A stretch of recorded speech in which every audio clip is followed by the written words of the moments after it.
I'll give the I guess the whole spiel. Hopefully it'll be quick. So I'd like to provide a brief introduction for today's speaker. Dr. Mark Henderson is a professor of internal medicine and associate dean for admissions at the UC Davis School of Medicine. He is a master of the American College of Physicians and previously served as residency program director for internal medicine at the University of Texas Health Science Center, San Antonio, and at UC Davis. Dr. Henderson has won numerous teaching awards and currently holds the Dean's Endowed Chair in Teaching Excellence at the UC Davis School of Medicine. He has edited several books, including The Patient History, an evidence-based approach to differential diagnosis. He is co-principal investigator of the Accelerated Competency-Based Education in Primary Care program and the California-Oregon Medical Partnership to Address Disparities in Rural Education and Health, both funded by the American Medical Association. Dr. Henderson has studied the MMI method for medical school interviews, including as PI of the California Longitudinal Evaluation of Admissions Practices Consortium. Other scholarly interests include medical student career choice, diversity in medical education, workforce development, the utility of medical history, and clinical reasoning. So thank you, Dr. Henderson, for being here tonight, and I will hand it over to you. Thanks so much to y'all for having me. I'm going to try to share my screen here, and I'm going to talk a little bit about the sort of, I guess, what I consider to be the important issues in the medical workforce to give you all background about, thinking about your career in medicine, but also thinking about how schools approach candidates, in particular our school, but of course, then, some of this applies across many different schools. So hopefully this will be useful, and there'll be lots of time for questions, promise you. I see there are already questions in the chat, but I guess I'll put them off for the moment. But you all tell me, Hannah and Madeline, I don't know if you want me to take them now. No, just go ahead and do your presentation, right. And the people are going to type it. And then at the end, Madeline and Hannah are going to tag team you. There you go. So here we go. Let's see. Do it. PowerPoint.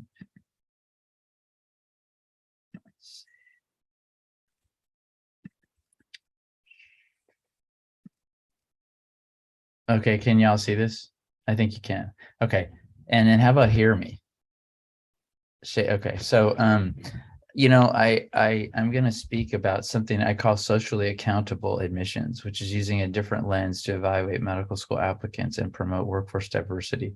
That's the approach we use at UC Davis, but I think a lot of schools are using it. So some of these slides come from a presentation I gave to the Association of American Medical Colleges, which was trying to promote some of these same principles. That's why I think hopefully it'll be useful to y'all in terms of your journey. I just want to give credit to my collaborators here that are on the slide, Dr. Charlene Green and Tanya Fancher. We're all part of something called the UC Davis Center for a Diverse Healthcare Workforce, which is a federally funded center which evaluates best practices and research findings that relate the medical workforce with various types of diversity. So I just have to say that our work is supported by a number of grants which are listed here, which you don't care about, but I just have to say that. So I'm going to start with the end in mind. Our school, as you probably know, the UC Davis School of Medicine is one of the most diverse medical schools in the country. I think it's the third most diverse if you look at the latest US News rankings. And the reason I mention that is because I want to tell you a little bit about how we got there, because it's not sort of a simple thing. And it took a long time and a lot of work. So if you look at our school, when I came here, which was in 2001, our school is one of the least diverse. You can look at this slide, which is the percent of entering UC Davis medical students from underrepresented groups. And I've listed the groups that we consider underrepresented at the bottom of the slide. You can see that, it looks great now, but for a long time, I think we didn't do so well. So I think how we got there has to do with, the way the process of medical school admissions works, understanding that, and then I'm going to talk a little bit about some of the things that we use and that might help you in the future as you think about medical school. So I just want to say at the outset, there are a couple of reasons I'll just mention. I'm not going to mention all these why diversity in medical education and in healthcare is important. I think these may be obvious to many of you, but I'll just review them. There's a lot of evidence that when you have diverse perspectives and backgrounds in a room or in a classroom or any kind of room, that the sort of the problems that are solved, you're able to solve problems better, and you're able to decrease people's implicit or individual biases. Also, culture changes when you have lots of different perspectives included in the conversation, and the kinds of health problems we deal with healthcare today are so difficult and thorny that actually there needs to be a tremendous diversity of opinion and expertise in order to solve these problems. I've listed a few there. Health disparities is one. It's a huge problem. Structural racism in healthcare, another huge problem, which is being laid bare today and the last couple of years with the pandemic. I highlighted a couple things that we consider in our process, which is that students, or physicians, I should say, from underrepresented in medicine backgrounds are more likely to work with underserved communities. Now, why is that important? Well, in a state like ours, there are many, many people without healthcare or without adequate access to healthcare. And so as a public institution, which we are part of the University of California Public Medical School, our mission is to actually improve the health of California. And that means the people who live in California. There's also emerging studies and evidence that when patients are the same cultural background or race of their physicians or of their healthcare providers, that quality of care is improved. And there's a lot of ways to study that, but there's a lot of evidence for that. And the last thing is I'm going to talk about social mission. I'll get to that in a minute, which is what your institution does to actually address problems of like health disparities that are really, really big discrepancies and injustices in our healthcare system. I got to figure out how to move the slide. Okay, there we go. So let me just start with some numbers. This is Mark Twain. He's a famous dude in the past. So this is one thing I like to sort of show, which is this slide shows basically who medical students are based on their income. So this is across the United States, and you can see that the distribution of income of medical students in the United States is very skewed. So the gray bars here, the light gray and sort of the dark gray, that's the top 20th% of family income. And you can see that top 20th% of income takes up over half of the medical students in the United States. And if you look at the bottom of the slide, you see the reverse of that, which is that the lower income brackets, let's even say the lower 40% of income, okay, is fewer than 10% of medical students. So there's extreme skewing economically of who is in medical school. Now, just on the face of that, I don't think it's fair or equitable, and it's really not, I would even say it's not even the American way, but that's the way, that's a fact. Okay.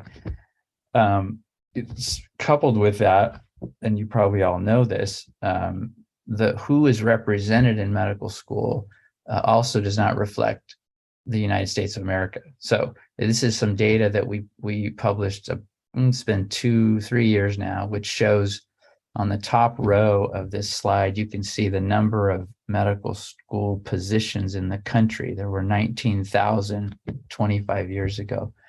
Now, as of 5 years ago, that number had increased by over 50%, so to 29,000. That's entering medical students.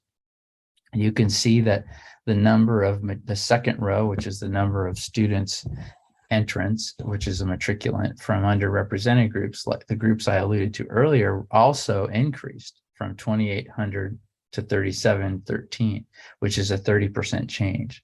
The problem is that because of there was such an explosion of medical students in general slots, the actual percentage of underrepresented students actually fell by 16%. So it went from 15% of entering medical students to 13%. And if you account for the US population, which became more diverse during this period, it fell by an even greater percentage, so 20%. So the bottom line here is that medical schools actually are becoming less and less like, again, the United States of America. So, yeah, so that's disheartening. Here's a little bit more local data. So California here, you can see the pie chart in the middle is people who live in California. You can see almost 40% of the people who live in California are Latino or Latinx, and that's a lot, right? 40%. And if you look at elementary school kids in secondary education, that number is close to 50%. Whereas on the right-hand side of the slide, I'll just stick with the Latino population for a minute, about at this time, 5% now of physicians share that background. Now that it's the same thing is true for Black Americans, African Americans, and the physician population. Again, 6% of Californians versus only 2.5% of physicians, and then American Indian Alaska Natives, same thing again. So there's underrepresentation of the Black community, the Native community, and the Hispanic Latinx community. There's overrepresentation of the Asian subpopulations. Not all Asians are the same, sort of depends on which one you talk about, but they're lumped together in this slide. There's overrepresentation of the white population in medicine. And on the left-hand side of the slide, this is UC Davis School of Medicine. So it's a bit more like California than the rest of the physicians that are currently practicing. So that's something that we've been striving to do, which is to become more like the state that we live in and the state that we aim to serve with what we do as a medical school. A couple more things here I've listed on the slide. I know that many of you attend community college, so this is some data about community colleges, and you already know this, that community colleges are much more representative of our country and our state. So everyone, many more types of individuals are able to attend community college for lots of different reasons, principally financial. But also it's true that community colleges are actually more likely to do community college students, I should say, when they enter medicine, they're actually more likely to work in areas of medicine that are needed, such as family medicine. At the same time, they're less likely to be admitted to medical school. So that's a problem, right? If one of your goals as a medical school is to produce more physicians to serve this need, which is for family physicians.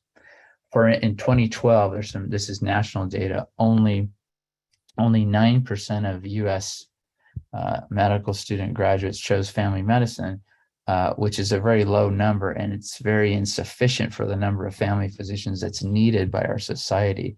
But a third of those actually went to community college. Half of them were Latino. So there's a very much a missed opportunity if you're someone who wants to create more family physicians, which is the greatest health workforce need in our state, just parenthetically. Some other pieces of data: non-white physicians are much more likely to care for low-income populations, Medi-Cal or Medicaid populations, and non-English speaking patients. Maybe it's not surprising. Also, Native American physicians are more likely to practice in rural areas, which is a huge problem in our country. Over 20% of Americans live in rural areas. Only about 4% of medical students actually end up going to practice in such areas. So there's a lot of shortages in rural areas. And the last thing I'll say is that physicians who train within a given community tend to stay there. So you have many communities where there are not medical schools, or there are not places where there are training programs. Those places tend to have shortages of physicians. This is just a historical reference to Selma. So like the civil rights movement in the 60s, medicine, in my view here, with some of the data that I've shown, is sort of losing ground. not gaining, and it does not reflect society, even in the most diverse states, which two states which I'm very familiar with, having practiced in California and Texas. In neither state is there adequate representation. Why it's that way? I mean, there are lots of reasons. I'm not going to go over this too much, but maybe some of these things are not surprising. It's hard to change people's minds about how to approach and how to look at medical school applicants. Everyone thinks they're an expert on admissions, and so you get lots of advice. Some of it's good, some of it's not so good. I think there's, like I said, there are too many experts. The pandemic has been much harder on certain groups of applicants and on certain parts of society, as you all know. There's a tremendous amount of structural inertia and racism, which are present in not only the medical institution, but just healthcare in general. I think the mission of schools, what they really are about and what they're really trying to accomplish versus what they say they're trying to accomplish, is sometimes different. And then I think the political environment is a bit, it's difficult in many ways. There's very much an anti-affirmative action sentiment in this country. Okay, I see something on the slide is this on your, let's see, I close it? It's a poll. You could close it. Okay. It's for the attendees. Okay, sorry, Julian. Okay. So again, I mentioned at the outset, social accountability, which is something that we've used to guide what we do at UC Davis. And so I want to talk about that for a minute. Social accountability means that if you're an institution like ours, again, a public institution, that you have an obligation to, with your programs, with your research, with the physicians or nurses or pharmacists that you produce, you have an obligation for those individuals to meet the needs of society. That's why schools like ours are funded by public funding. The University of California system gets public funding, and so it's supposed to serve people who live in California. So this is an interesting study of schools across the US, medical schools now, graded by their social mission, which is the contribution of a school's programs, graduates, and faculty to addressing society's health needs. That's what I just said a minute ago. So when this school ranked all of the US schools by social mission, those that were ranked highest in the US News and the National Institutes of Health research funding were actually in the bottom quartile. That's kind of interesting. So we're talking about like Harvard, Penn. I mean, I shouldn't even name names, but the highest sort of fanciest schools, very highly quote rated, when they looked at the social mission of those schools. And I've defined what the social mission is here. The percentage of graduates that work in primary care settings, or the percentage of graduates not necessarily working in primary care, but working in HPSAs, which are health professions shortage areas of this country, and the percentage of the graduates who are underrepresented. These three things actually are estimated to add more to healthcare, to improve it in communities, to sort of improve community health outcomes than many other things that schools do. So that's why these three variables were considered as part of the social mission ranking. The highest rated medical schools were actually three historically Black colleges and university, Howard University being the highest. And then finally, the public schools and rural or smaller community-based medical schools did much better. Private, urban, and the schools in the Northeast, some of whom I named, I shouldn't have, I apologize, did worse.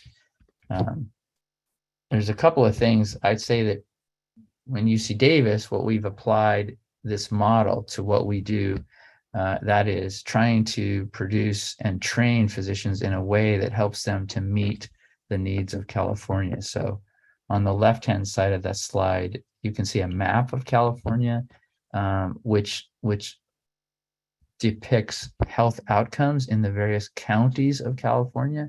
Darker meaning worse health, lighter being better health. And you can see that the lightest areas, so the ones with the best health outcomes, are in the Bay Area and actually in the San Diego and then sort of Orange County area. You can see the darkest counties, if you will, are in the Central Valley and the far northern region between Sacramento and the Oregon border. So, and why is that? A lot of it has to do with the fact that there aren't enough physicians or healthcare providers in general in the dark areas. And in addition to that, the middle of this slide shows you the various different types of physicians in those areas. So the recommended supply of primary care physicians is the middle bar, the vertical bar that's sort of gray, not the blue one, but the gray one. So national sort of recommendations for a healthy community suggest that you should have 70 to 80 primary care physicians per 100,000. Well, you can see many parts of California are far lower than that 75 per 100,000. So there are shortages in many areas of California, the San Joaquin Valley, the Inland Empire, Northern California, even in a lot of the urban counties, the ones that do okay with health outcomes, they have shortages of primary care physicians pretty much everywhere except the Bay Area. Now, the second bar, which is light blue, is specialist physicians. And you can see as many of the same areas have shortages of specialists as well. But you can also see that many of those areas have an oversupply or an abundance of specialists, the ones with horizontal blue bars that are stretching all the way to the right.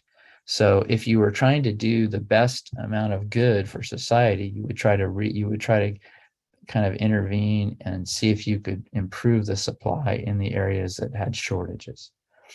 And the last slide you may be familiar with, which is just that the mortality, this is the mortality of someone who lives in the zip code of 95817, which is where the UC Davis Medical Center is, versus the mortality of the average person, the lifespan, I should say, life expectancy of someone who lives in where UC Davis, the undergraduate campus is.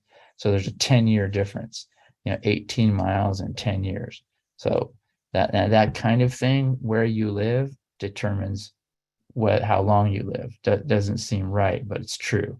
And so one of our goals has always been, this is a disparity. That is a difference in health outcomes, which, cannot be explained by there are many explanations, but it's a stark difference, 10 years life expectancy just down the road. So all of these things are things that we're trying to do differently at a school like ours, a public school. I like this movie Moneyball, actually, because the Oakland A's are I guess they're a bargain baseball team, and then that they don't spend very much money, but they've tended to do pretty well for the amount of money they've spent on their athletes in baseball, professional baseball. They tend to look at in the early 2000, 2001, 2002, 2003, they started looking at their potential players with very different metrics. They didn't necessarily look at how many home runs they'd hit. They actually looked at a combination of things that added up to more wins, but getting on base, whether it was bunting or getting a walk or whatever, not necessarily hitting home runs. In other words, they felt that the other teams were looking at the wrong metrics for success, if success is measured by actually winning games. So they began to look at their talent pool much differently, and they actually spent less money and they got players of equivalent talent. Now, every baseball team, in the major leagues uses this method. The point I would make is that medical schools also do the same thing. They look at the wrong measures for success. If success in healthcare means closing some of those gaps that I alluded to earlier, making mortality or lifespan more equal across our state and our nation, if that's what we're trying to do, then we ought to be changing how we look at the candidates that apply for medical school. And if you use the same old lens, you're going to get the same old results. And I already told you the results that we've been getting. Now, just a couple more slides. We do things, we sort of have a number of, I guess I'd call it multi-pronged strategy for the way we do admissions. The first thing is that we have a mission, and that's on the left-hand side of the slide, which is that our goal is to matriculate or have students enter our school who are going to address the health workforce needs of our region. Now, there are many health workforce needs. I've talked about some of them in the previous slides, but there are also needs for people to study, how to implement, how to address misinformation about vaccines. And that's, there are people needed to do science, social science that relates to the way people adhere to treatment. So that we need researchers, we need primary care physicians, we need all kinds of physicians. But the bottom line is they need to be working on the healthcare problems that our society suffers from. We use the second box here is holistic review. You probably heard that term. It was developed by the Association of American Medical Colleges. It means that schools tend or should be looking beyond what's called the metric only approach. That's sort of taking the Moneyball approach that I alluded to. So EAM means experiences, attributes, and metrics. Metrics means your GPA, your MCAT, or things like that. Those, we would suggest that those need to be de-emphasized.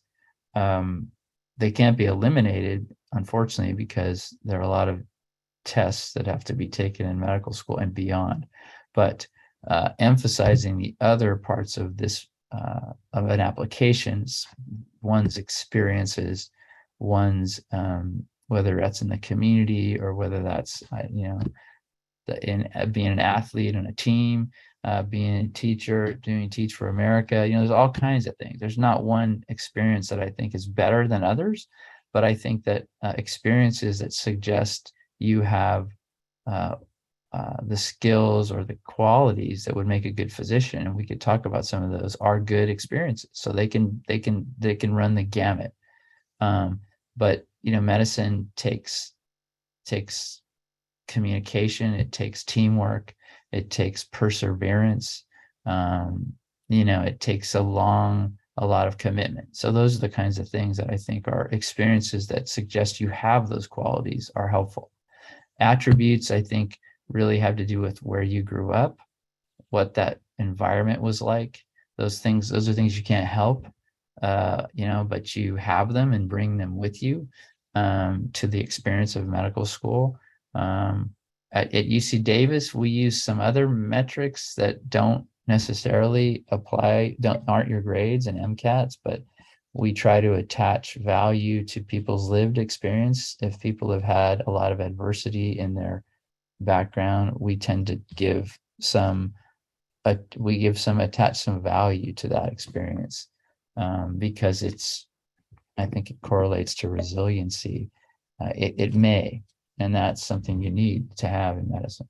We use multiple mini interviews. The reason we use them is because, if you bomb your interview and you only have one interview, then, maybe you don't get into that school. With multiple mini interview, there are many short, brief interviews. You could bomb 2, 3, maybe 4 of them. I don't know. And still, all those interactions are averaged, if you will. So you get one score, but, even if you sort of messed up one of the interviews, you're going to be fine. So there's a lot more chances, is the way I view it. The second thing we do with multiple mini interviews is that we have very diverse raters. We have patients, we have community members, we have lots of people who aren't physicians, we have nurses, social workers, people that really are part of healthcare. And I think they are from much more diverse backgrounds than if we just had a bunch of physicians, the usual suspects, interviewed. We've actually studied this method. I think it was alluded to in the introduction. MMI is actually, we looked at this across California, and MMI as an interview tool is a better predictor of third-year grades, which is the clinical portion of medical school, than traditional interviews. So if you compare the schools in California that have traditional interviews versus multiple mini interviews, the multiple mini interview tends to have some predictive ability for, I'm going to call them the doctoring skills that you need as a 3rd and 4th year student. I think the fourth box there is really just trying to learn about racism and try to learn about how to be more inclusive in our practices and our policies, and really engaging with our local community to do work that benefits them in terms of our being a healthcare partner, with federally qualified health centers, with community health centers that need physicians or that need help or need a specialist, or lots of ways that medical schools and health systems can partner with community organizations. It's a really important part of creating an environment where community is valued and where students from less privileged communities can have a way to give back to the communities that they are connected to. Let's see, that's probably enough about that. Yeah, we showed this already, so I'll skip that. Yeah, I would say here that I've talked about admitting students. I don't know what the right students means, but some combination of what I've talked to. But it's much more than that. That's the middle arrow here. But before that, there's all kinds of things that need to occur in the pathway to where you all are to make it possible. And then once you get to medical school, it has to be a place where you feel you belong, and the environment has to be inclusive and supportive, and there have to be people that you feel you can relate to and don't feel like a fish out of water. And I think this is something people don't think about very much when they go to medical school, because it's so hard to get into medical school, right? You just go wherever you can. And sometimes it's a place where maybe you don't feel like you fit in. So I think all of us as medical schools need to do a better job at being more inclusive and sort of breaking down barriers that exist for people who are different to be part of the medical workforce and to succeed and thrive in medical school. These are some of our pathways at UC Davis. So, we have 5 different pathway programs. Each focuses on a vulnerable community in California. So Rural Prime is a program that prioritizes students who come from rural communities or have experiences in rural communities. We have an urban underserved track as well, which again prioritizes students who come from underserved urban communities. And the same thing for the Central Valley, same thing for Native American communities that are listed there. About 30% of our students are in one of these tracks. These are the outcomes of these. These students that are in the tracks I just mentioned are much more likely to go into areas where they are needed in California. So 50% of them work in underserved areas. That's about 5 times the national average. A third work in rural areas. That's about 3 times the national average. And almost 90% work in California, which is, far above the national average. And you can see the fields they go into. A lot of them go into primary care, a lot of them go into pediatrics, psychiatry, general surgery, pediatrics. These are all specialties that are shortage specialties in California. So again, we're trying to meet the needs of California's health needs. I'm going to pause here just for a second to say I still think all of this is great, but it's not enough. And there are lots of people who are still not included in the medical workforce, particularly rural communities. I showed this slide earlier. We're part of a project called Compadre, which means California-Oregon Medical Partnership to address disparities in rural education and health. That's what the acronym means. And you can see I showed that the map again that has all of those dark counties with poor health outcomes. You can see those triangles on this slide are all tribal communities and Indian health serving clinics. So all of those dark areas, if you think of the Native American community, they're very deeply affected by shortages of physicians in these rural areas. So we've partnered with a lot of healthcare systems in the dark region, the dark regions, to try to maybe give some type of develop some pathway programs in those areas to include people who might not normally be able to come to medical school, so that they can actually come to UC Davis, get experiences working in rural communities, and then hopefully go back to serve those areas. This is a program called Y East, which is a pathway for Native American students. This was an experiment, I'll call it, done by the Oregon Health Sciences University, where they took 10 American Indian Alaska Native students and put them through a post-bac program. And if they performed well, they gave them an automatic acceptance to OHSU School of Medicine. About 65% of them were successful in the first year, meaning they made it, and now they're medical students at OHSU. This is the third year of their program, and they now have more Native American students than any school in the Western United States, just after 3 years. Well, that's sort of tells you how few Native American students are in medical school. But we're part of this. We're expanding this to include WSU, which is Washington State, and UC Davis. This is a picture of the first class from that post-bac program, and these students are all at OHSU now. And the hope of that program is that many of them come from tribal communities in the area I showed you, and that will hopefully serve those areas and try to close some of the disparities that I talked about. The last thing I'll mention is something called Avenue M, which is based on a program that's successful at UC Davis called Avenue E, which has been for engineering students, which takes potential engineering students that are in community college and gives them a transfer guarantee to UC Davis undergraduate for their third and fourth year, and gives them additional mentoring, coaching, and with the transition, makes the transition easier for them. Once they get to UC Davis, the undergraduate campus, then they are given they're given priority for internships with certain companies that in their field of study. It's been highly successful at enhancing diversity in the engineering workforce. So we're basically stealing that concept and trying to apply it to medicine. So this pathway is called Avenue M.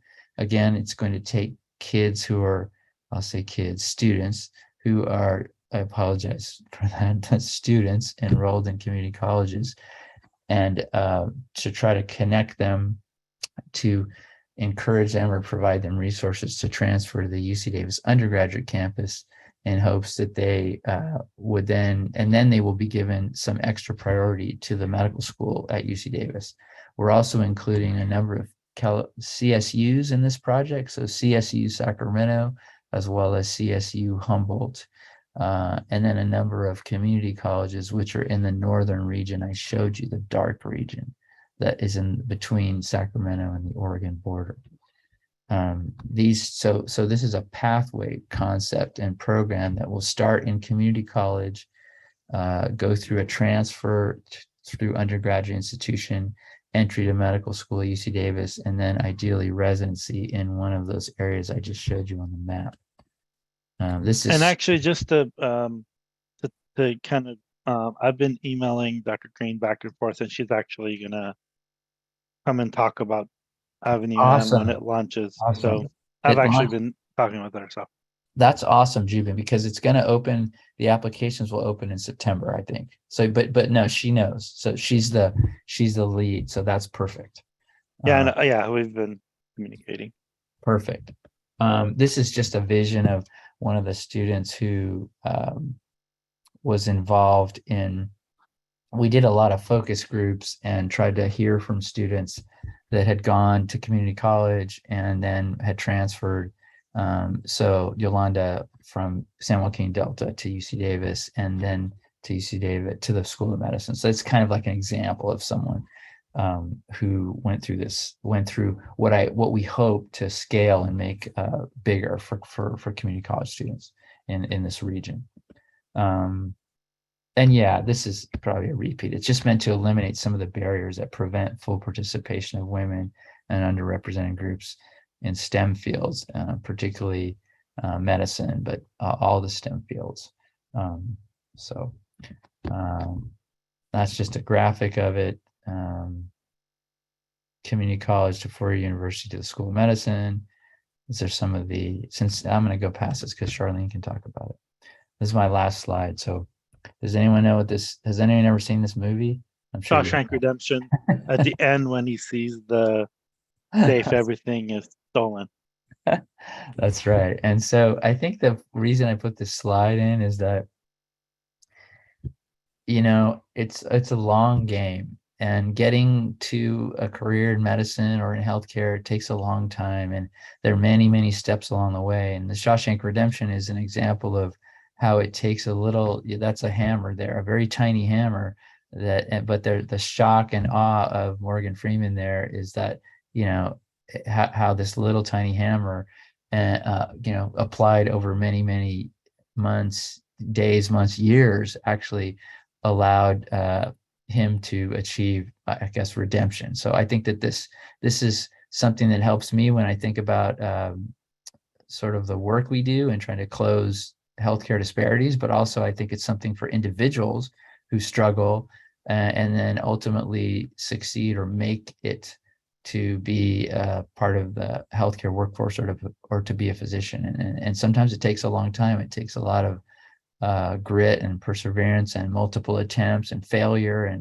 But those things are all part of it. And it's so something to think about, maybe something to close with. So I think I'll stop there. And I think I probably talked for too long. I apologize. That was longer than I intended.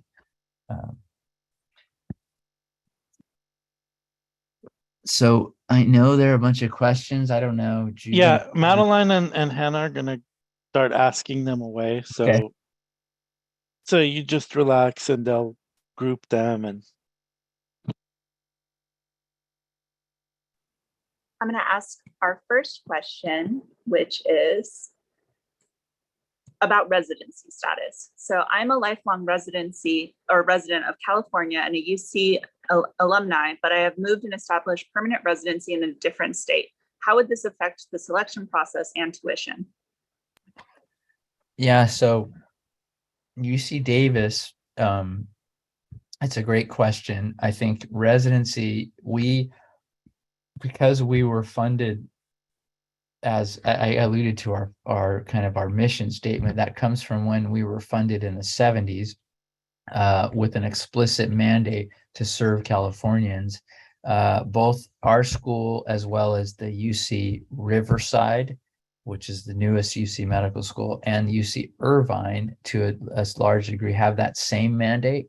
Some of the other schools that are UC campuses do not have the same mandate. So basically for us, our students, I'd say it's more than 95% of them are California residents. That doesn't mean, if you're out of state, for the individual who asked the question, that you wouldn't be considered. But in our application, there's a question that's specific to your connection to California. And that's where I would describe what your connection is, because you have one.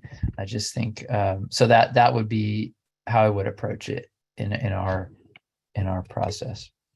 I would think about, I'll tell you, I lived in a state for 12 years, the great state of Texas, and I don't know, it's so great anymore, but it has a very different, there are many medical schools in Texas. There are actually more medical schools in Texas than in California.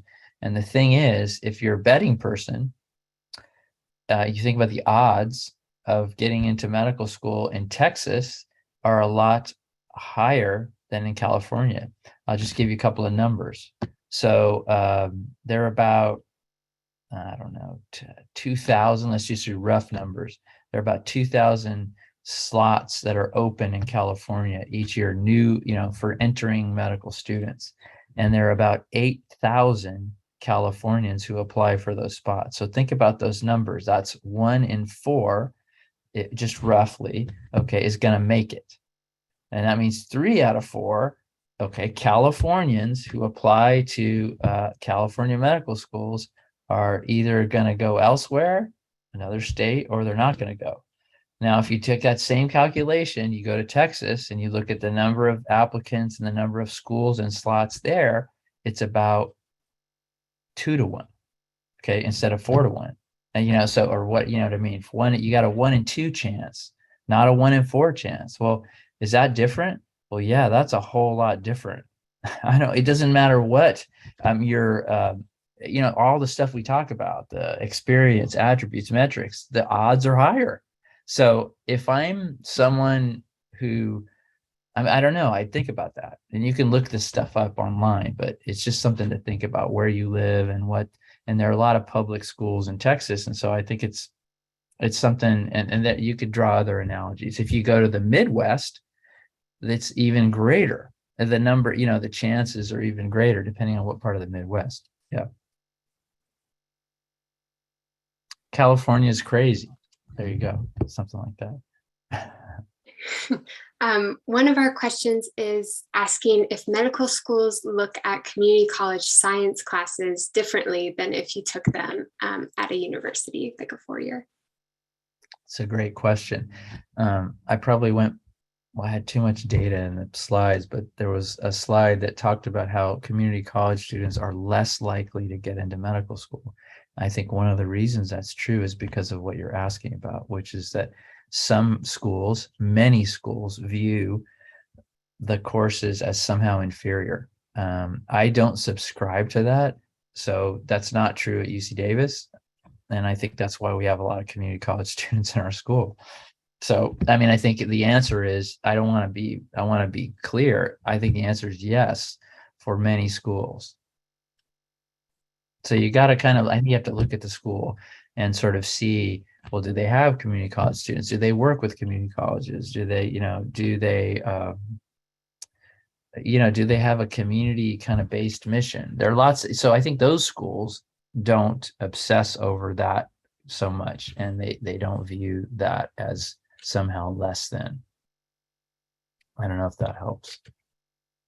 But yes, UC Davis does accept community college. No question about it. There's no question about it. Yeah. And they don't view them as the science classes as worse, or if you will, less. I don't know, less worthy.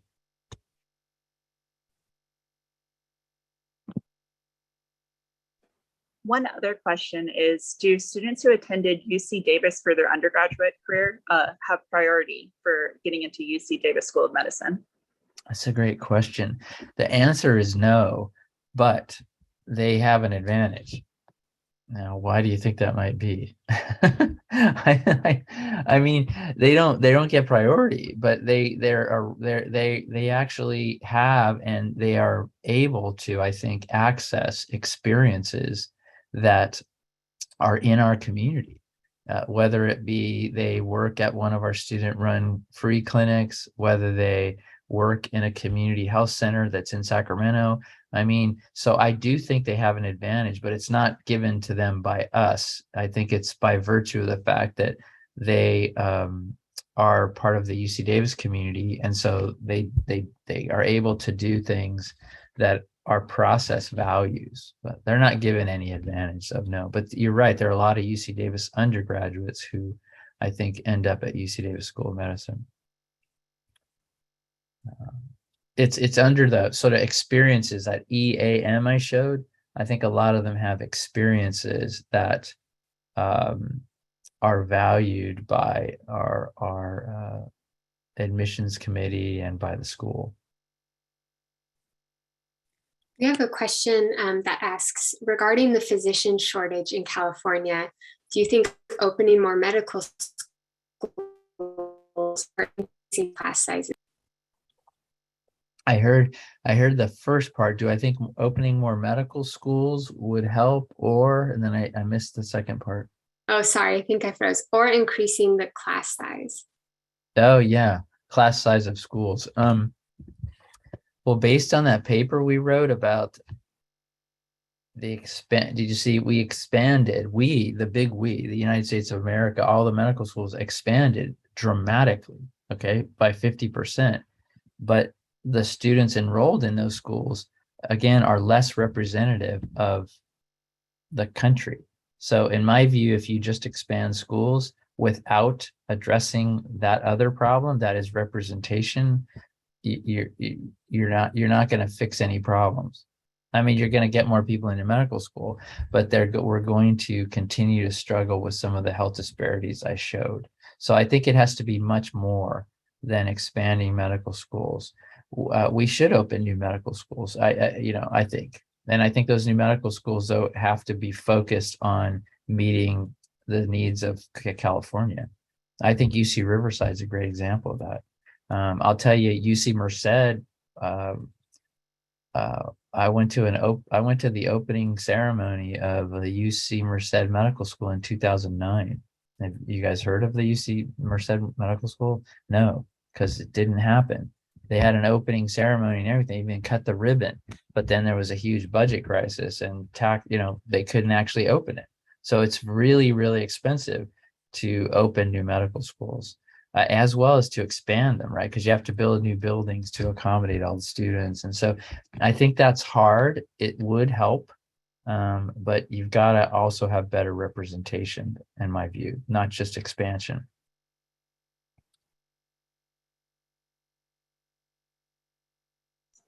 One of our questions is UC Davis School of Medicine a good choice for students who are interested in highly competitive subspecialties like neurosurgery? I think we have, I think students from the school go into highly competitive specialties every year. About 50, I'll just give you some numbers. About 50% of our students go into primary care. And the other 50% go into specialties. So, and people go into neurosurgery every year, several, not a lot of people choose neurosurgery. I'll just be honest. It's the longest residency. It's a 7-year residency. So you're talking about medical school, 4 years. And oftentimes our students who go into neurosurgery take an additional year to do research. So 5 years of medical school, then they do 7 years of neurosurgery.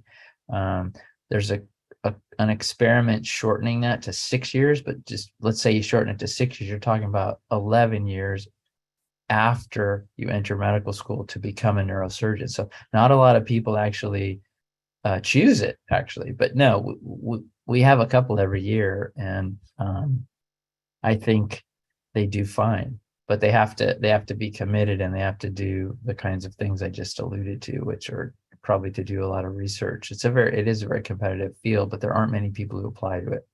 Yeah. And 2 of your attendings are UC Davis School of Medicine. You're absolutely right.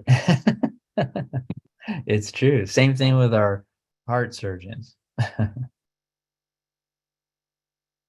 Someone is asking, because of COVID, it's been harder to gain experiences, like I'm assuming shadowing and clinical.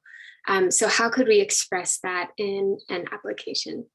Yeah, that's a huge problem. Actually, it's really unfortunate because lots of access to those kinds of activities was really restricted for public health concerns. Certainly at our place, at our medical center, lots of places, just we couldn't have other people in the clinical environment because of COVID. I think the best approach is to try to explain it, or to try to pursue other types of activities that were, what I see people in the applicants, that I see, a lot of them were doing something that I'll call peripheral to healthcare. Maybe they do something that has to do with a COVID,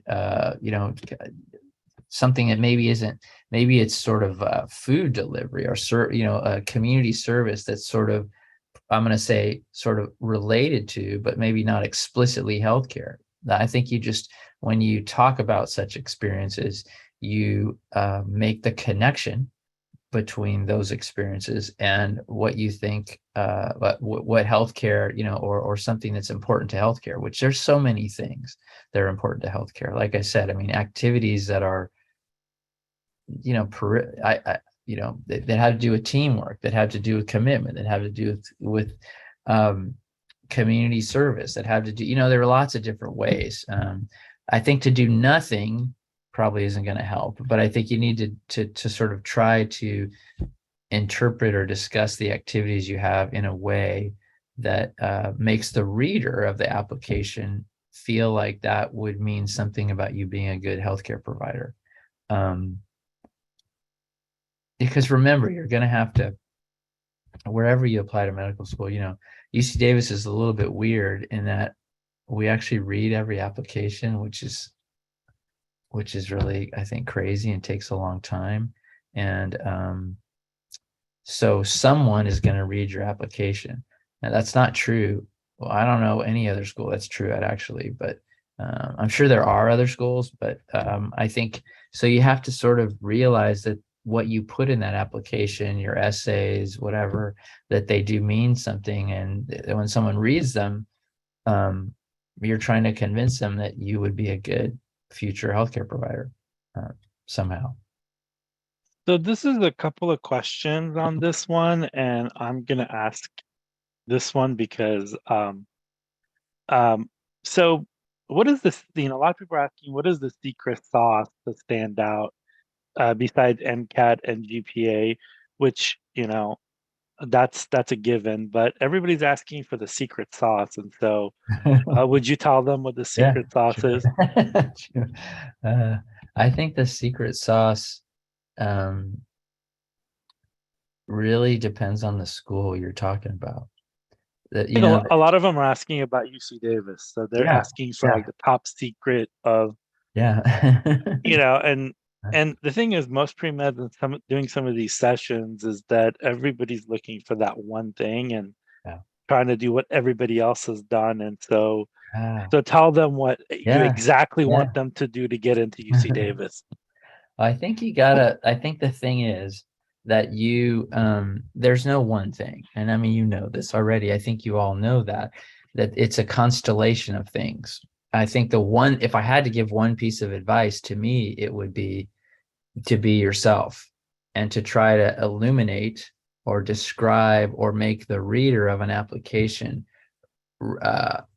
aware of your uniqueness and when I say uniqueness, I mean in a way that makes it clear that you might make a contribution to the health of society, the health of healthcare, because most people who there's a lot of healthcare that is needed. There's a lot of I've talked about shortages, sort of those are like global kind of macro problems.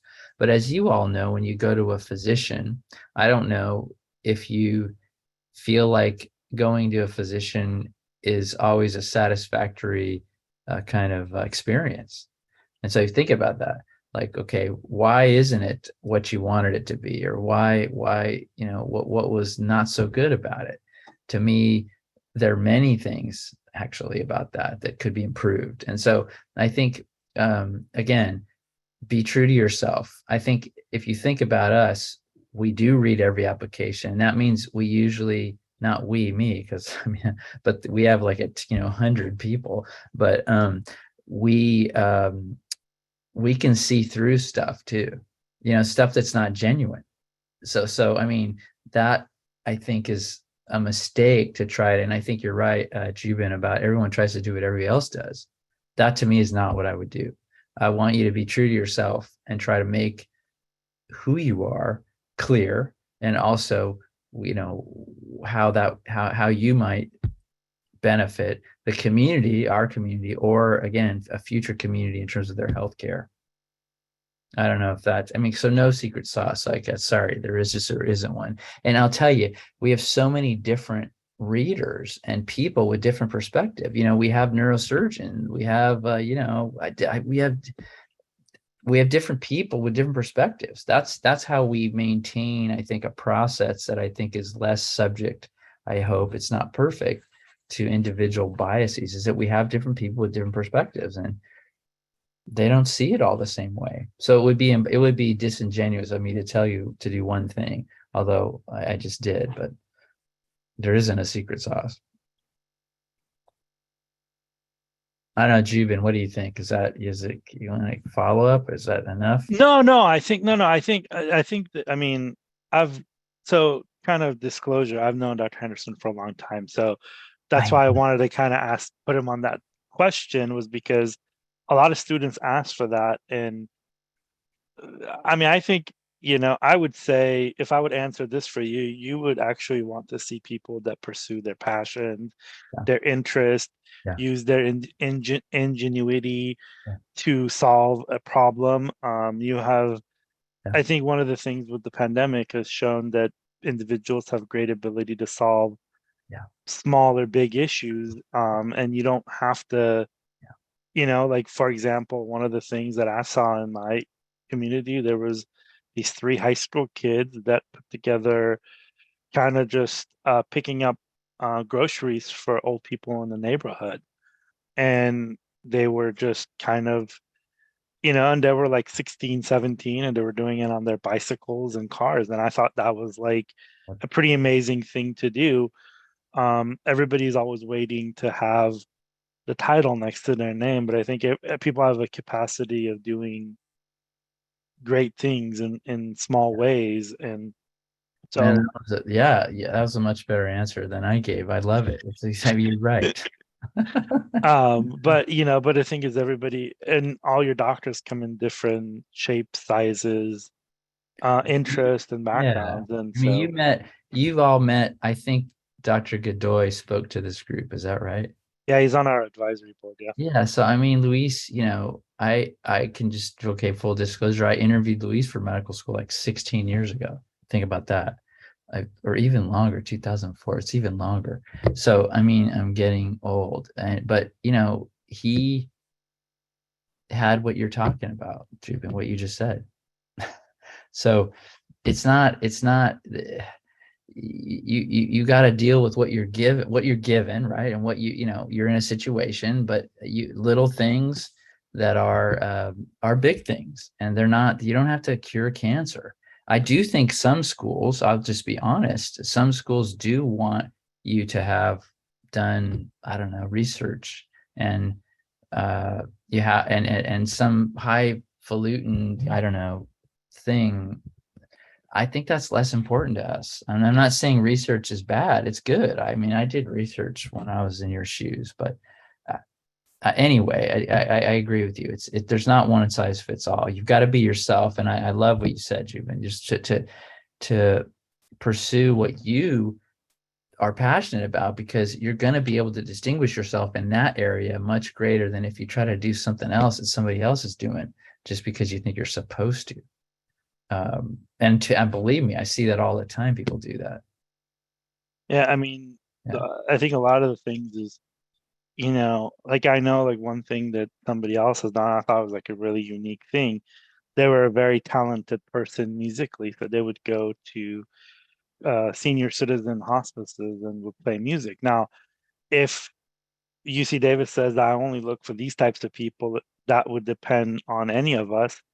We probably won't get in because people would kick us out of the, if I show up to a senior citizen home and start singing and dancing, they would probably throw their puddings at me and throw in, ensure at me and throw me out. So, Me but too. again, Me too. and just don't try to copy, somebody else, and trying to do, yeah.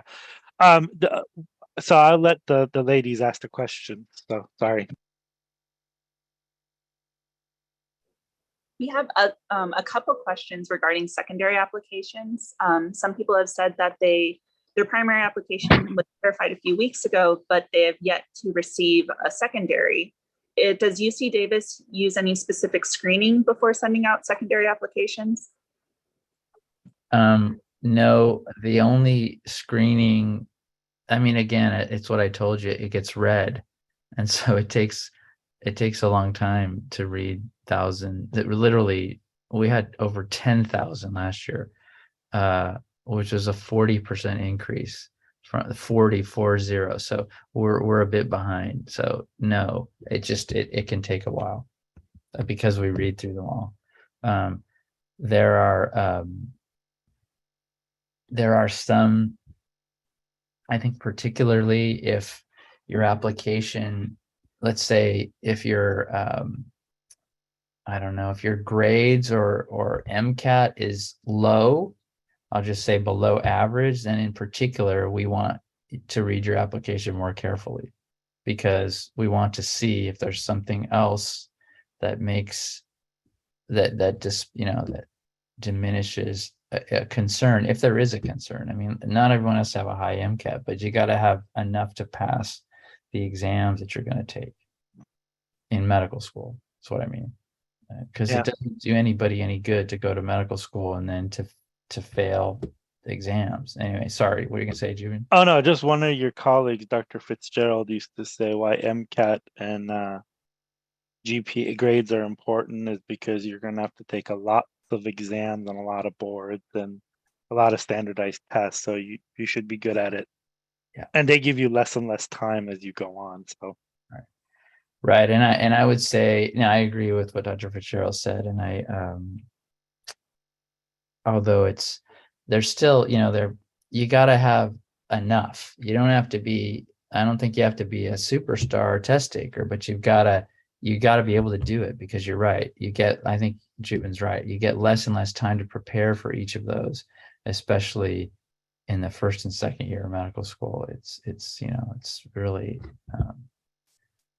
a lot of this, there's been a shift in medical education, which I think is a good one, which is that some of the board exams are becoming pass fail. So again, that's why I would say, yes, you have to be able to take tests to be able to show sufficient, knowledge to pass the tests. I don't think you have to ace them all, but you got to pass them. And in the future, like I said, maybe they'll all be pass fail, but that's not the way it is yet. So someone is asking that many people suffer from hardships in the form of mental illness. Would you discourage applicants from mentioning this? This person's heard that it may affect their admission, as they are looking for someone who has mental fortitude and will be able to make it through medical school, because it's extremely hard. I think you can probably predict what I'm going to say, but I think, again, I speak for one school only. I think Juven said this better the other way. Being who you are is a better approach to the process. Saying, I advise people to get out in front of whatever they think defines them. Just because someone's had, we all have mental struggles. I don't know all, but most. Okay, so I think that, and we need actually physicians who understand how difficult that is, and how many of the people we serve, many of our patients, suffer with those same concerns and struggles. So we all have a reason. I hope many of us have a reason for being in medicine, and that to me is as good a reason as any. And then if you were to shy away from it or cover it up, again, I think you wouldn't be able to maybe shine as much in that way. Who knows? I think it's a personal decision. I wouldn't want to give blanket advice. I'm not advocating that people bare their souls necessarily everything, but I'm not sure I would shy away from mental or physical ailments. We need more understanding of what those are like for our patients.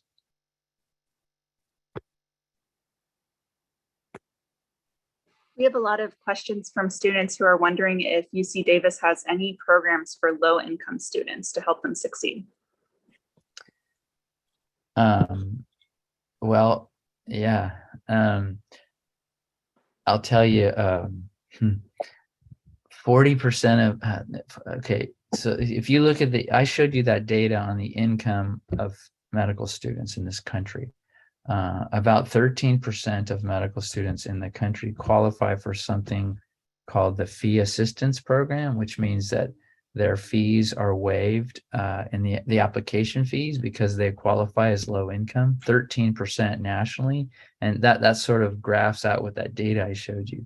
At UC Davis, 47% of our students qualify for that. So we have a huge, our school is a low income school, is what almost half of our students are what I would consider to be low income. So that's an extremely high number. So we have to have programs for them once they come to medical school. I wish my dream, if I had a magic wand, would be all of our students, don't have to pay tuition, but it's a dream, And so I think that's one advantage, though, I'll tell you, of some private schools. They have more money. And so I think for some low income students, it might be more possible financially to go to a private school than a public school. That's sort of a general statement. It's not always true because we have scholarships and so forth, but they're not, they're not enough for everybody. The Kaiser Medical School, I'm sure you've heard, is tuition free at least for a few more years. Anyway, so I didn't know if the question was aimed at low income students prior to entering school, but I guess I was answering the question for.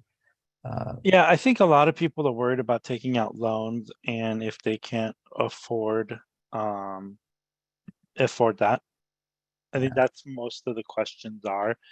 And I've put links to some like fee assistant programs that I think I had the director of financial aid from Stanford do a presentation last year, and she said almost 60% of our students that would qualify for the fee assistant program don't apply, and when they get in, and that's like $3,000 right there. So Yep. apply to that because you get a lot of things. California has the Cal Health Cares program where when you're done with medical school, you could go to an underserved area and the state will literally write you a $300,000 check. I had one of my friends who actually spoke here who got that, he's practicing in Fresno. So, and I think that the bottom line is that I think this is people that if your parents, are making $50,000-$60,000 a year, the idea of taking out $150,000 loan out is a huge fear.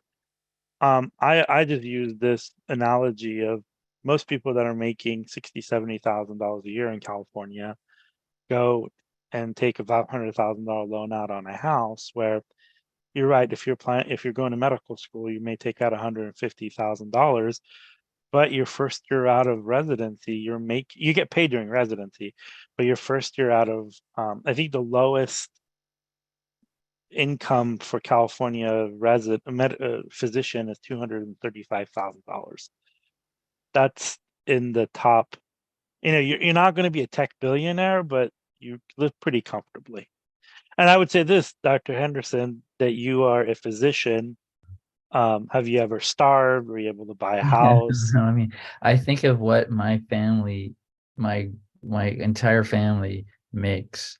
It's ridiculous what I make compared to them. People who don't, I mean, so I'm just saying what you say is true. It's perspective. A lot of people make a lot less money and you're not going to starve. Not even close. That is not even funny. I mean, you're in the top, whatever. I don't know what percent, very small. I think, yeah. A small percent. I don't know if it's the top one, but do you know, Juben? I don't know, but yeah. I think it's like top 3%, okay, top 2%. Yeah. Yeah. So yeah, you're not going to be a tech billionaire, but you're going to be like, I've had friends that have graduated with $300,000 loan and they've gone and bought a house right out of residency and driving new cars. And that's a great point, Juben, because I think once you become a physician, people want to lend money to you. So you're right. I had loans, of course, and it took a long time to pay them off, but they were low interest loans, and then people wanted to lend money to people. Physicians are a good bet to lend money to. So yeah, if you want to buy a house or what, it's you're going to be fine. So I'm glad you said that. Borrowing $150,000 is not going to be a problem for you, actually. And actually, banks have this very special, if you're a physician and you want to buy a house, they actually even have doctor loans where it's literally like so low that it's like, it's almost half of what the going rate is. So, yeah. Because physicians are a good risk for they pay back anyway. Yeah, I think like we had one person who spoke a couple weeks ago. She's a nurse and she was in medical school during the pandemic and she was working some extra shifts, and somebody asked, what if I want to work as an EMT? And it's like in medical school, and it's like, well, if you want to work as an EMT, why, go into medical school, because you literally have 18 months the first day you get into medical school to pass boards, and those boards will determine where you end up for residency. your career. So it's not a time to take out as much loan as you can. And Yeah. um, And most schools certainly have financial aid, which is scholarship. Most of our students, over 80%, get something from that. But then the loan programs are above and beyond that. And if you're a low income student, again, the interest rates are very low. I mean, when I look back now, I didn't understand how money worked very well. I still don't, maybe, but the low interest loans are a really good deal, actually, for people. So you just have to be comfortable with that, that you're going to have a loan for a long time. Again, I forget when I pay mine off, but it took a long time. But so what? Everybody has loans.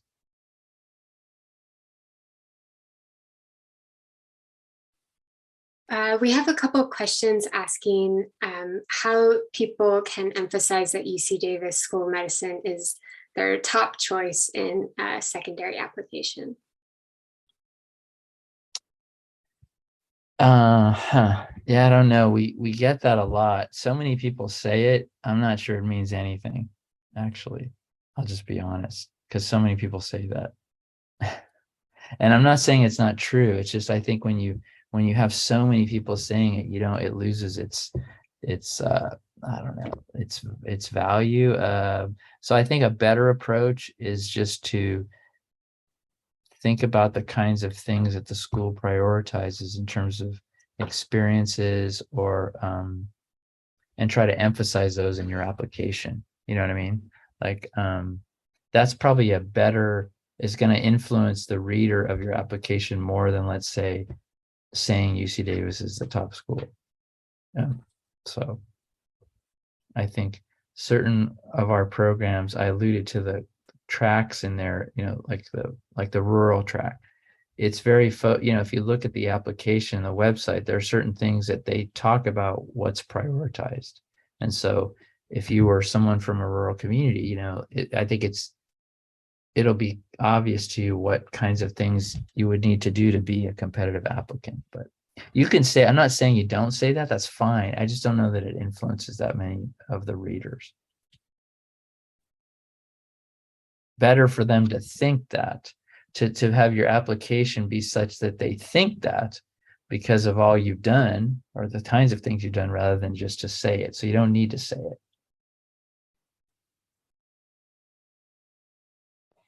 We have a couple of questions about taking gap years, and people are wondering, do you think it's beneficial to take gap years and gain clinical experiences?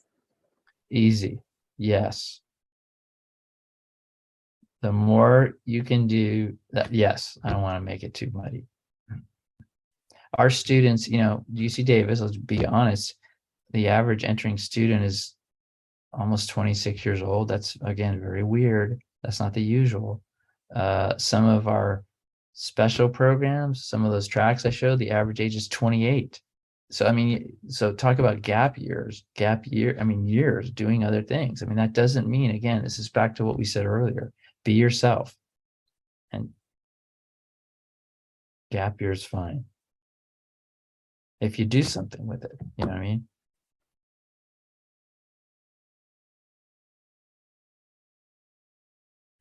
I don't know, Jubin, do we have time for one more question, or? Yeah, you can ask questions until now? Dr. Henderson wants to go. So how about 10? I can do go. Yeah, we can do a few more questions. Go. Okay. Are there some in the queue or something? Go ahead. Yeah, so someone's asking if UC Davis considers students who are interested in working in other underserved areas in California, other than just like Sacramento area. Do you see that map I showed? All of those dark spots. Do you remember where those were? That's the Central Valley. That's the northern border. There are plenty of other places. So all of those are underserved areas. So and no, you don't have to. It doesn't have to be in Sacramento. yeah, and also there's another question that I saw on there. Is urban? Yes, urban is considered underserved, and you guys do have a program. Yep. To teach, right? Yep. Teach is probably the most popular program we have in terms of the number of applicants that apply to it each year. That's right. So it has to do with an emphasis on the care of populations that are in urban centers that are have low access to care in urban centers. So yes, it does. Yeah. We have a couple questions about Avenue M, and I know we're going to have a presentation about it in a couple of weeks to focus on that, but the common question is it possible to participate in Avenue M if you've already transferred or graduated? Already graduated from a four-year university? Interesting. I don't know if I've even thought about that question. All right, I think you should ask Dr. Green when she comes. Yeah, so the Avenue M, there's a lot of questions on there, and I'm answering as many of them as I can. Yeah. They're actually just got the funding and they're developing the application and everything else. And the person that asked is Dr. Green, because she wrote the grant and She she's did. in charge. It's kind of like the decision maker. She is like, the buck stops with her. So just like for medical school admission, the buck stops with Dr. Henderson. You should ask Dr. Green about Avenue M and bring all your questions for that. Yeah, no, it's a great question. And I'm thinking that yeah, someone who's I don't know. I doubt it. I doubt that's where they would start. But anyway, I would ask Dr. Green. Yeah, sorry. And we have a couple questions asking, does UC Davis School of Medicine kind of, you know, if you took you took your undergraduate and then there's been a gap of time, or it's taken maybe longer than the usual applicant to finish undergrad, is that something that's a disadvantage? No, I think most of our, I just told you the average, I think most of our students have had those, you know, people you say non-traditional. I think at UC Davis, non-traditional is the traditional way, actually. So, because, you know, again, to me, it depends on what you did with that time. And if that time and that work built some type of skill that's going to make you a better physician. So no, I think maturity, boy, you know, experience, failure, resiliency, you know, picking yourself up after you fall, all that stuff's relevant. If that's what happened. I mean, I don't know what happened in all that time, but, you know, some people have life happens to them. They have to work, whatever. They, you know, they have some tragedy in their life. They have to deal with it. So again, no, be yourself.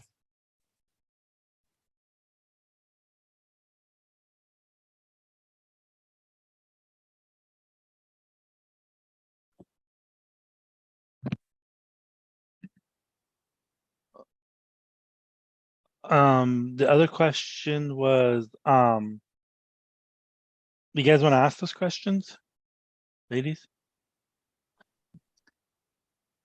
Oh, people are asking a lot of questions about shadowing and how many shadowing hours you need to have and what type of shadowing hours.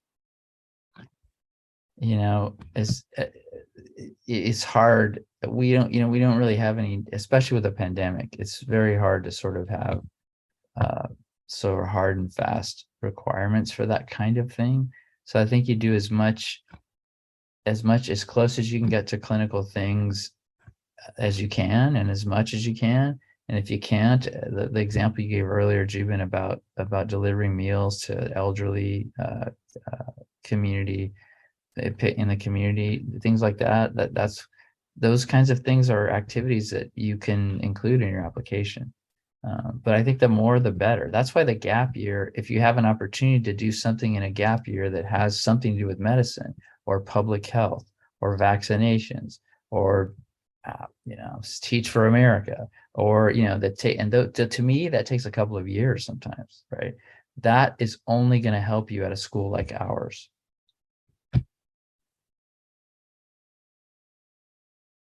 Because that means you have perseverance. And that's what it's a long road. I showed you, it's a Shawshank. You'll have to watch the Shawshank Redemption. You'll see what I mean. We have some questions about undergraduate major, and students are wondering if they're transferring, if they should apply to a highly selective major that they're interested in, or is it a better idea to tag somewhere that's a guaranteed and just focus on getting good grades? Wow. You know, again, I still feel like if you do something that you're interested in, you're going to do better in that thing, whatever that thing is. You're going to excel, and that's probably going to help you more in a way. So, you know, we don't really have a major sort of limitation of majors. You know, clearly you have to take coursework that allows you to take the MCAT, but to me, your major probably less important. Again, for UC Davis. Yeah. Follow The your only, the only thing I would add is get the highest GPA as you can. If you have a 3.0 in an engineering degree, but you could get a 3.8 in chemistry or biology, probably should do biology, unless you really want to be an engineer too. So, you know, I was an engineering student in college. I know. I know. And I think that coursework is a lot harder anyway.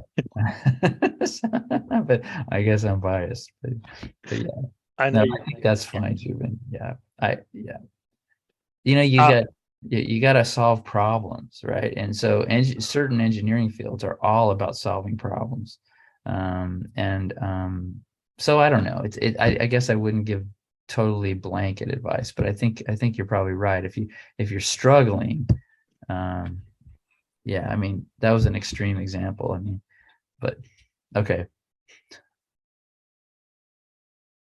Do what you follow your passion. Again, I think you're going to do better in that field where you feel that you are excited by the subject matter. So typically, I know that's not always the case.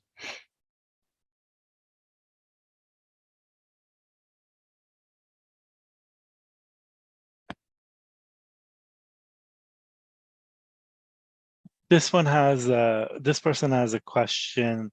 How do UC Davis Med School evaluate application to have passed criminal conviction that have been set aside and being pardoned, or academic disciplinary, or any kind of legal academic?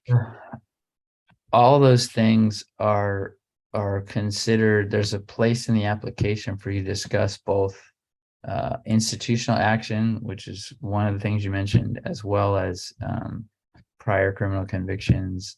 My advice on that, again, is get out ahead of that stuff and don't try to hide it, because we have students who have all that stuff you named that are in school at UC Davis. Yeah, we had actually a student that spoke, and I'll put that link in there, who was in juvenile hall, and he's now a second year. Yep, that's right. I know exactly who you mean. So yes, that's right. So yeah, I mean, he was in juvenile hall, so as a minor, but still, I put that on here. You can listen to his story. Just one quick question. How does UC Davis view reapplicants? I don't think it matters. I think it's a sign of persistence and perseverance. I'll tell you, over 20, I can't remember the number, a large number of our students are reapplicants. I think the number, when I looked this up a couple of years ago, was like 20%, something like that. Don't quote me on that. I can't remember offhand. You can ask Dr. Green when she comes in 2 weeks. She might have the number. So no, it's not a bad thing. Again, it shows you're persistent. And again, what I would say is, if you don't get in, think about why you didn't get in and try to do something to address that, so that the next time it's clear that you didn't just like roll up and stop, and be, just give up, because you give up. There's a lot of hurdles in medicine. There's a lot of hardship, honestly. So you got to be able to get up from stuff. I would say actually take 2 years, because sometimes it takes more than a year to get something and to be able to really have an experience that's meaningful. I did notice in the chat, someone asked about the oldest student we've had. I mean, 40, in the mid 40s entering. So I can't remember what 40 exactly, but way older than you all. So I'll say it that way. I think I've seen a 50-year-old too. I think When I worked in the ER. Yeah. She was a nurse practitioner, and then she went. Yeah. And actually she started when she started her residency, her granddaughter started her first year. Oh, that's right. Yeah. Yes. Yeah. And the only reason I know is I used to work in the ER, and she was doing a residency there, and her granddaughter was there, and we had this little, we were making fun of them, but That's the story. in a good way. But yes. I was remembering it was her daughter, but maybe you're right. So okay. No, I think it was daughter or granddaughter. I think it was granddaughter. Maybe, yeah, no, I'm sure. Because she looked really young, and we would make her, we had this joke with her to say, you need to get your grandma to write you a note to do this. Yeah. This is the question. How many times should you take the MCAT? Once. You know, it really depends on how you do and whether you think the circumstances of the MCAT that when you took it could be altered sufficiently. If you do, if there's circumstances that you think affected your performance, then I think sometimes I'll tell people to take it again to see if they can improve it, if they can alter those other factors. Sometimes that has to do with, there's not one thing though that allows that to occur. If you're using the same approach, you're not likely to improve your score, but I do see people really improve. And so I wouldn't recommend against it. Just make sure you're approaching it differently.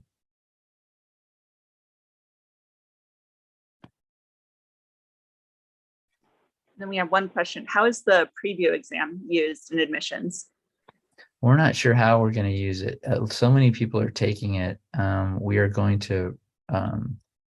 not going to use it to make any decisions unless someone in the coming year, unless someone gets all the way in the process to where after they interview, so they've already gotten an interview, and then if there's some kind of tiebreaker or the committees can't decide what to do, we're going to have them take a look at preview, but we don't know what it means yet.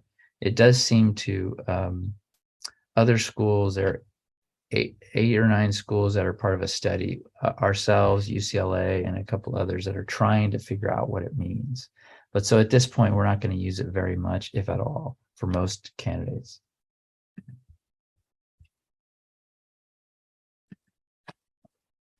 I don't know if we want this to be the last question. I know. How about one more? How about one more? Sure. Okay. Hopefully this doesn't end on a downer, but someone's asking, what, in your opinion, is the biggest mistake that applicants can do during the interview?